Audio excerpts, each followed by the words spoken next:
वैसे ही वापस नहीं जाएंगे, क्योंकि आपको चंगाई मिलेगा प्रभु यीशु के नाम से। Tapi kita ucap amin. अगर आप विश्वास करें तो आमीन।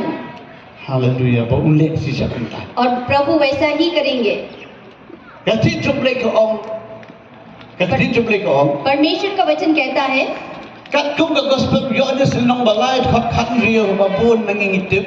यूहन्ना 3:16 जो हमें से हर कोई एक जानता है, Na mau boleh la hanu kata-kata ka percaya. क्योंकि परमेश्वर ने जगत से इतना प्रेम किया। Percaya di mana di mana pibat mana? जगत कौन है? आप और हम है। Uin pelada pibat yang na. परमेश्वर आपसे और हमसे प्रेम करते हैं, Nak berada la IT no yukun bamarway joku. इसलिए अपने एक लौते पुत्र को दे दिया, बलिदान दे दिया, Jesus Christ. यीशु मसीह। Bau no ka banget hau Jesus. और हर कोई या कोई भी जब उन पर विश्वास Ba करता khat है, Jesus ha do no jomki. जो पूरे हृदय से अपने प्रभु को पुकारते हैं, Ki ba priang Jesus ha do no jomki. अपने हृदय में प्रभु यीशु को ग्रहण करते हैं, Kamu nong priang putra jomki. ताकि उनके उद्धारकर्ता बने, Kinong jaksu. वो कभी भी नाश ना होंगे, Kinong let satu jom. कभी भी वो नरक नहीं जाएंगे, Lekin yo ya ka bedeng.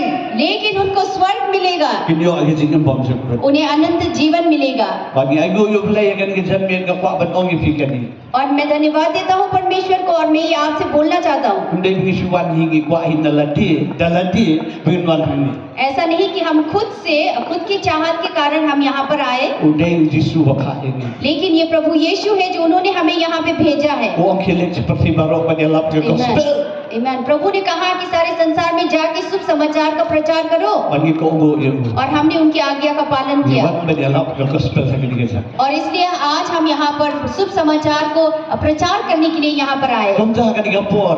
इसलिए इस समय में Ngakot sopai barok belak menyosau kan disawan kan dijaka. मैं आप सबको जो इस आवाज को सुन सकता है, आप सबको यहाँ पर स्वागत करता हूँ। Pi kepada segitu ki yen ki jongpi.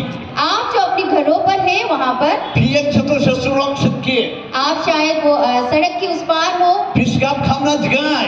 आप दूर से सुन रहे हो, Ngakot sopai pi ali kini kisuki kidambon ali seni. Shon hangi, shon aram kini kisuki bat skap. Ya ke ibu blay udan berkere. मैं आपको निवेदन करता हूँ, आइए आप यहाँ पे बहुत सारी कुर्सियाँ लगी हुई है, आइए सामने से और सुनिए परमेश्वर आपसे क्या कहना चाहते हैं। Kau perlu bagi kita shop besar harga ni kesun dibu. और मेरे जो दोस्तों जो इस डिपो गांव में जो रहते हैं, Kadi kesung dipu ni ke dipu kamu tu lo dipu ni ke cakap stok dia ni cuba ni cek stok dia ni cuba kata mah ये cek stok dia. जो गांव है इसका मतलब क्या है? डिपो मतलब यहाँ पे पहले जो लकड़ियों को जमा किया जाता Oh था। bagi tip kadi kesung dipu dan bagi ke cakap stok dia ni cuba perbayar bagi dia. बहुत सारे लोग जानते हैं इस कहानी को, क्योंकि ये जो गांव है यहाँ पे लकड़ियों को जमा किया जाता था।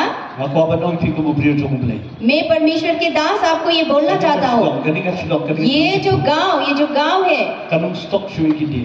वो लकड़ियों को इकट्ठा नहीं Aku apa करेगा। dong kadi kesung? मैं बोलना चाहता हूँ ये Kadi गांव, kesung dipu ये जो डिपो गांव है kan stok no. वो जमा करेगा, Kan lum no. वो जमा करेगा, इकट्ठा करेगा Jangan tin jom beli. परमेश्वर की वचन को। Kan tin jom beli kan lo kan cakap stok harga ni kesung ke biku kalau beli. Kan cakap. परमेश्वर के जो वचन है उसे जमा करने का ये गांव बन जाएगा। है मेरे दोस्तों, आप विश्वास कीजिए। Para sobat orang kemenangan kini. और मैं ये कहना चाहता हूँ, यहाँ से निकलेंगे बहुत सारे, बहुत Sibon बहुत ki beri ki banlay banyak hap ke gospel.